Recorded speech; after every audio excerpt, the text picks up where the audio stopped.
You can give a really brief answer to this one. Do you think the world is going to end at some point? Or when people say, like, oh, it's going to end in 20 years or 30 years? And you can be short about this, but like your first instinctive answer. Yeah, it depends what the question means. If, there's the apocalyptic thing that the world is going to end in a religious sense, Armageddon is coming, the world is going to blow up. No. I mean, there's a lovely cartoon I like to phrase this. I think it expresses it in a short way. It has a little child being held in the arms of the goddess Gaia.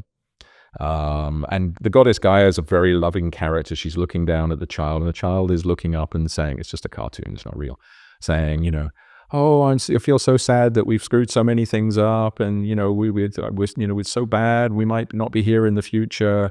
And the goddess is looking down, and then sort of halfway through the cartoon, the child says, it'll be so sad when we're gone. And Gaia says, you know what? We won't miss you. We'll go on without you. It's fine.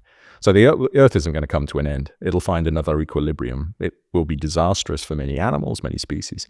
It'll be disastrous for us. Will our civilization end in 10, 50 years' time? Let's put it this way. We're walking rapidly towards conducting that experiment, and we should be aware of the experiment we're conducting. It could get very ugly very quickly through climate change, through the wars triggered by climate change. I hope it doesn't. I have children. I don't want it to. I'm not trying to be a doom monger. We know how to fix it. We know what needs to be done. We're not doing it. Yeah.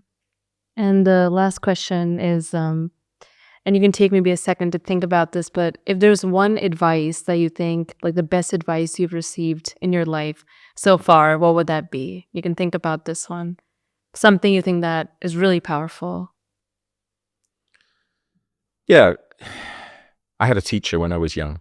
I had many teachers when I was young by definition, but I had one particular teacher, and he taught me to look at things skeptically. And I don't mean be a skeptic, be a doubter, be a pessimist. Look at things and try to find out what somebody might try to sell you. I was young at the time. He probably didn't use those terms. He said, look at the world, examine the world, try to think about it. Don't be sucked in just by the easiest, quickest first answer. The world is very complicated.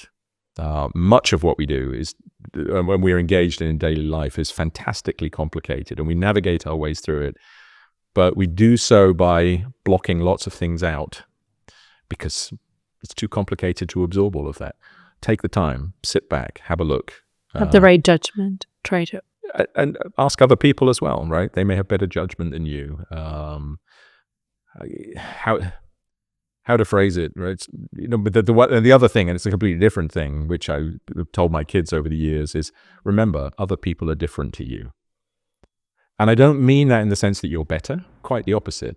Don't necessarily believe that other people's experience is the same as yours. Find your own, and be skeptical if somebody's coming along, or you look at somebody and say, how can they possibly be thinking that? Well, they have a different experience to you. So be aware that we share a lot, but there's an individuality about people as well. And bridging that takes effort, right?